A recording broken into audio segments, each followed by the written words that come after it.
एक basic care के अंदर बर्पिंग कराना आ जाता है, न्यूबॉर्न बेसिक केयर के अंदर, कि burping is a part of feeding. आप बच्चे को अपने कंधे के साथ लगाएंगे, बच्चे का जो टमी है वो आपके शोल्डर तक जाना चाहिए, नेक उससे ऊपर होनी चाहिए। बच्चे की गर्दन को आप एक तरफ टर्न कर सकते हैं, उसके बाद आप बच्चे की पीठ पे सहलाते हैं, और वो सहलाना या प्रेशर लगाना it should not be very hard. कई बार हम ऐसे ऐसे करके ज़ोर ज़ोर से भी सहलाते हैं, वो गलत है।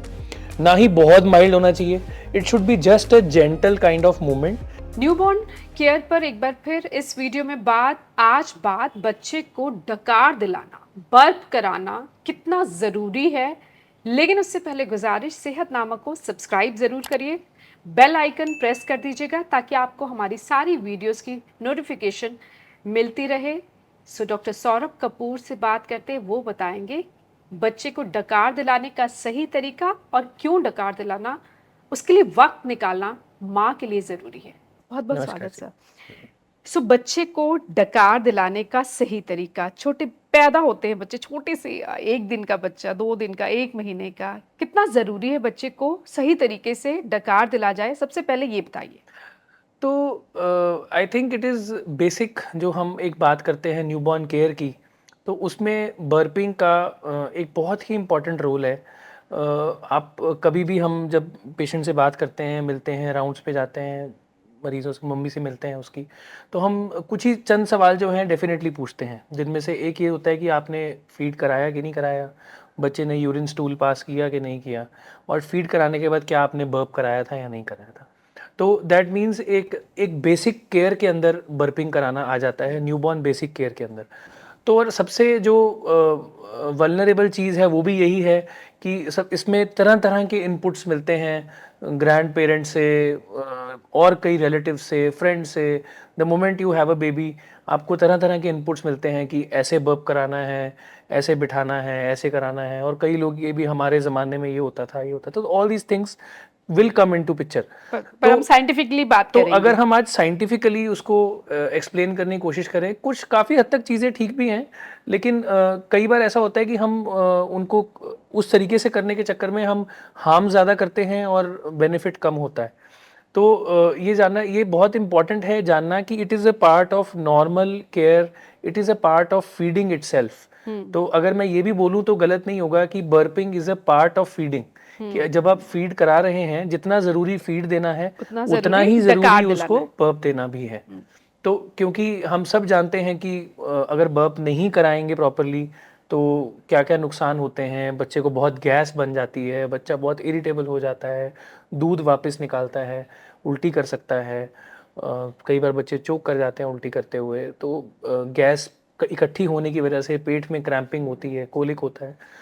तो ये सब चीज़ें जो हैं बच्चे को हैम्पर करती हैं। ओवरऑल एक्सेसिव क्राइंग होती है, बच्चा भी परेशान होता है, और उसके आसपास के लोग, स्पेशली मदर, पेरेंट्स, बहुत सब लोग परेशान हो जाते हैं। तो hence it is a part of normal care, ये नॉर्मल केयर का ही एक हिस्सा है। तो अब बच्चे को डकार दिलाने का सही तरीका भी बताइए। तो देखो, तरीके बहुत सारे हैं। सबसे इम्पॉर्टेंट अगर हम समझें कि बेसिक हमारी हम क्या कहना चाहते हैं, तो बेसिकली अगर हम देखें कि अगर हम इसको एज्यूम करते हैं कि हमारा बेबी है, तो हम ये एज्यूम करना चाहते हैं कि डिकार के समय, बर्प के समय, बच्चे का जो upper part of the body है वो अपराइट रहे, वो पार्ट ऑफ द बॉडी ऐसा ना हो। ठीक है, तो इट इज़ इम्पॉर्टेंट कि वो पार्ट ऑफ द बॉडी उठा के अपराइट रखे। रखें, बिल्कुल, बच्चे को उठा के रखेंगे। तो जो अगर हम सीधा करके कन्वेंशनल, रखना। बिल्कुल सीधा रखेंगे। अगर हम कन्वेंशनल तरीके की बात करें, जो ज़मानों से चला आ रहा है, वो है कंधे पे लगा के बर्प कराना। यूजुअली हम जब भी बर्प कराने के लिए हम बोलते हैं, हम डेफिनेटली कहते हैं कि जो भी बर्प करा रहा है वो यहाँ पे एक टॉवल अपने कंधे पे ज़रूर रखें, क्योंकि कई बार बच्चे बर्प करते हुए उल्टी दूध करते हैं, निकाल दूध देते हैं। निकाल देते हैं। तो just keep a towel on your shoulder, and just when you keep a towel on your shoulder, उसके बाद आप बच्चे को अपने कंधे के साथ लगाएंगे। तो दिस इज़ द वे आप उसको कंधे के साथ लगाएंगे। बच्चे का जो टमी है वो आपके शोल्डर तक जाना चाहिए, नेक उससे ऊपर होनी चाहिए। मुंह जो है ऊपर आपके बिल्कुल, तो कंधे से। हाँ, बिल्कुल, अगर हम इसको क्लोज़अप में ले सकें, तो अगर देखें तो बच्चे का जो ये जो बॉडी है, जो चेस्ट है, ये हमारे कंधे तक आए, और मुंह जो है वो कंधे से ऊपर रहे। तो ताकि ये जो इस बच्चा पोजीशन, सांस, हाँ, इस यस, पोजीशन सो में ना हो। इसमें नहीं करना। तो बहुत बार हम इसी लेवल पे बर्प कराना शुरू कर देते हैं, जो गलत है। क्योंकि बच्चे की नाक भी तो यस, बंद हो जाएगी बिल्कुल, तो ऐसे। बच्चे की नाक भी बंद हो जाएगी, प्लस आप वो पोजीशन नहीं दे पाओगे जो नॉर्मली बच्चे को चाहिए। तो अगर आप चाहें कि बच्चा, तो बच्चे की गर्दन को आप एक तरफ टर्न कर सकते हैं, हाँ, उसको एक तरफ टर्न हाँ, करके, क्योंकि और छोटा बच्चा गर्दन संभाल नहीं बिल्कुल, सकता। तो उसको हम इस पोजीशन में अगर रखेंगे तो ये बहुत कंफर्टेबल पोजीशन है, जिसमें बच्चा एक तरफ टर्न रहता है और बच्चे की जो चेस्ट है वो आपके शोल्डर पे आती है।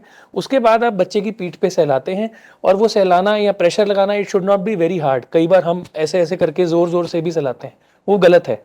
ना ही बहुत माइल्ड होना चाहिए, it should be just a gentle kind of movement, जो कि नीचे से ऊपर को हो। कई लोग कहते हैं ऐसे करो, कई लोग कहते हैं ऐसे करो, दोनों में से किसी भी तरीके से करो। हमारा बेसिक पर्पस ये है कि जो भी गैस अंदर इकट्ठी हुई है वो किसी भी रास्ते से पास आउट हो सकता है नीचे से पास आउट हो जाए, हो सकता है ऊपर से पास आउट हो जाए। तो डायरेक्शन ऑफ मूवमेंट ज़्यादा मैटर नहीं करती, बट हाँ, ये पोजीशन ज़रूर इंपॉर्टेंट है कि हम इसी पोजीशन में कराएं। तो ये एक कन्वेंशनल पोजीशन है जो बहुत ही सेफ पोजीशन है। अगर आप बैठ के कराना चाहते हैं, आप बैठ के करा सकते हैं। अगर आप खड़े होके कराना चाहते हैं, आप खड़े होके करा सकते हैं। एक कन्वेंशनल पोजीशन है। इसके अलावा बहुत सारे लोग बच्चों को अपने इस एरिया पे रखकर और मुंह एक तरफ करके और ऐसे करके भी बर्प कराते हैं। तो ये भी ठीक है, but at the same time इससे बेटर हमेशा कन्वेंशनल शोल्डर वाली पोजीशन है। और इसमें बच्चे का मुंह एक तरफ रखना बहुत ज़रूरी है, क्योंकि बच्चा कई बार नाक नोज ब्लॉक हो जाता है और ब्रीथ नहीं कर पाता। तो ये हो गई दूसरी पोजीशन। अगर हम तीसरी पोजीशन की बात करें, बहुत बार हमने अपने घरों में देखा है कि बेबीज़ को ऐसे पकड़ा जाता है और ऐसे पकड़ के इसके ऊपर अपने थाई के ऊपर बिठा के या लिटा के, तो उसको हम ऐसे सहलाते हैं। तो बहुत सारे लोग या जो हमारे ग्रैंड पेरेंट्स हैं इस पोजीशन को प्रेफर करते हैं ओवर दिस। तो पोजीशन इसमें भी कोई प्रॉब्लम नहीं है, बट इसमें सिर्फ ये है कि गर्दन का कंट्रोल बहुत इंपॉर्टेंट है, हाँ, क्योंकि न्यूबॉर्न बेबी अपना गर्दन नहीं संभाल नहीं सकता। संभाल सकता। तो इसमें बच्चे की गर्दन की मूवमेंट बहुत ज़्यादा आपके टोटली आप पे डिपेंडेंट है। तो अगर गर्दन पकड़नी हो बच्चे की, तो हमें इस तरीके से यहाँ से जो ये फेस है इसके आसपास से पकड़नी है, और चेस्ट को इस पूरे हाथ को गर्दन आप, नहीं पकड़नी, मुंह यस, पकड़ना है। तो बेसिकली मुंह आपको होल्ड हेड को करना है। ऐसे होल्ड करना है, ताकि आप हेड होल्ड कर सकें, उसकी चेस्ट को होल्ड कर सकें, ताकि बेबी की मूवमेंट थोड़ी जो है गर्दन को आप संभाल पाएं। जब मूवमेंट आप इसको ऐसे पकड़ लेंगे तो गर्दन की मूवमेंट आपके हाथ में कंट्रोल में आ जाएगी। उसके बाद आप बच्चे को यहाँ पे इस थाई में बिठा के और इसको आप ऐसे सहला सकते हैं। तो ये भी तरीका करने में कोई प्रॉब्लम पर नहीं मुझे है, लगता है बट ये वो थोड़ा कर सा सकता है जिसको प्रैक्टिस। एक्सपीरियंस हो बिल्कुल, तो थोड़ी इसमें थोड़ा सी। सा तभी सो जो नई तभी न्यू ग्रैंड मदर्स पेरेंट्स, हैं, उनके लिए मुश्किल ग्रैंड है, पेरेंट्स कर सकते उनके लिए हैं, ठीक है। तो दादी नानी कर यस, सकती है, पर शायद माँ के लिए ये बहुत मुश्किल थोड़ा होगा मुश्किल ऐसे है। तो करना। तो इसलिए सब मैं, बेटर है कि if you don't have somebody to supervise you, if you feel that this is a little complicated position, तो इसको अवॉइड करना चाहिए। बेटर रहता है सबसे कन्वेंशनल सेफ तो तरीके से आप उसी कंधे पे पे। उसको बर्प कराएं। But just to be sure, कि कई बार होता है कि हमारे ग्रैंड पेरेंट्स कराते हैं और बीइंग पेरेंट्स हमें लगता है कि शायद ये गलत कर रहे हैं, बट वो गलत नहीं है, वो भी ठीक है। बट उसका सिर का कंट्रोल, नेक कंट्रोल, और जो पोजीशन हमें एग्जैक्ट चाहिए वो हमें बिल्कुल पता होना चाहिए कि हमने किस पोजीशन में बच्चे को पकड़ना है, ताकि उसको कोई हार्म ना हो। कहीं ऐसा ना हो कि उसकी नेक पे कोई जोर पड़े या बच्चा झटका खाए या उल्टी ज़्यादा आ जाए। तो इन चीज़ों का थोड़ा ध्यान रखना पड़ता है कि हम नेक को ज़रूर कंट्रोल करके रखें। Amongst all these three, this is the best position to give a burp to the child. ये सबसे बेटर और सेफ पोजीशन है चाइल्ड को बर्प करने के लिए। कितने मिनट तक डकार दिला सकते हैं? अगेन अ इम्पॉर्टेंट क्वेश्चन, हमने पहले भी वीडियोस में शेयर किया था। आई थिंक 15 से 20 मिनट तक डिकार ज़रूर दिलाना चाहिए। डिकार की साउंड पे कभी नहीं जाना।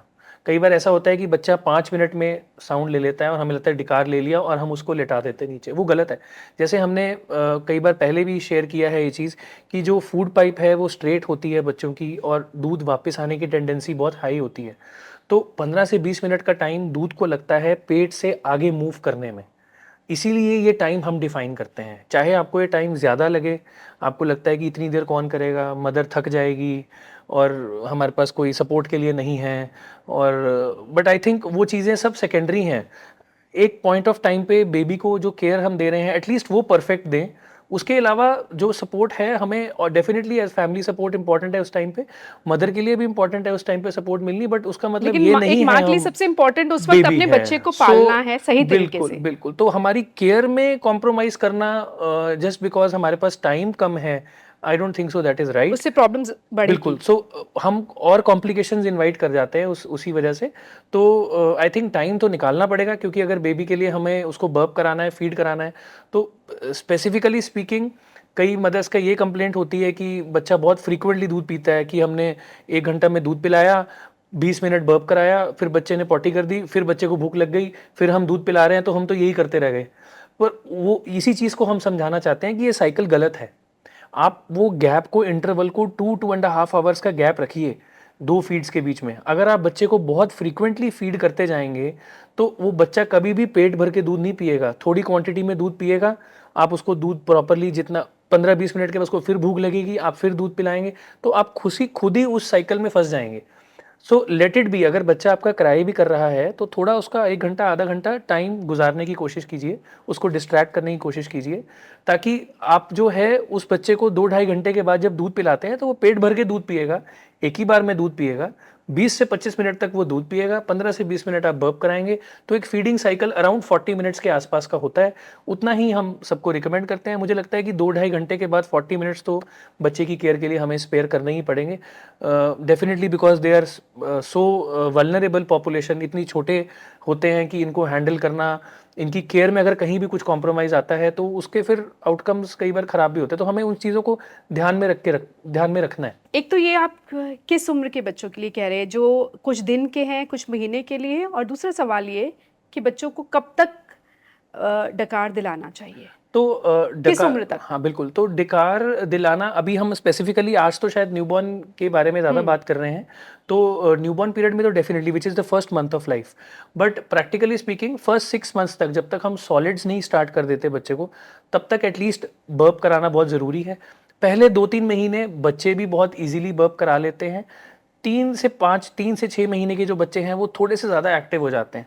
तो कई बार दे डोंट लाइक बर्पिंग, उनको नहीं पसंद होता कि आप उनको कंधे से लगा के 20 मिनट या 15 मिनट घुमाओ। तो हो सकता है कि उस एज के कुछ बच्चे बर्पिंग रेजिस्ट करें, but practically speaking first 5 to 6 months of life, जब तक आप सॉलिड स्टार्ट नहीं कर रहे हैं, दूध ज़्यादा पिला रहे हैं, जहाँ पे एयर अंदर जाने की ज़्यादा संभावना है, कोलिक होने की ज़्यादा संभावना है, तो तब तक के लिए हमें बर्प ज़रूर कराना चाहिए। जितना मैक्सिमम हो पाए उतना कराना चाहिए। न्यूबॉर्न बेबी में स्पेसिफिकली अगर हम बात कर रहे हैं, तो 15-20 मिनट्स डेफिनेटली रिक्वायर्ड होते हैं। साउंड के ऊपर नहीं जाना। इवन अगर साउंड आ गई है, तो फिर भी देयर आर चांसेस कि अगर आप जल्दी नीचे लेटा देंगे, तो दूध वापस भी आ सकता है, उल्टी भी हो सकती है। इसीलिए हम एडवाइस करते हैं कि 15 से 20 मिनट बच्चे को कंधे से ज़रूर लगा के रखें।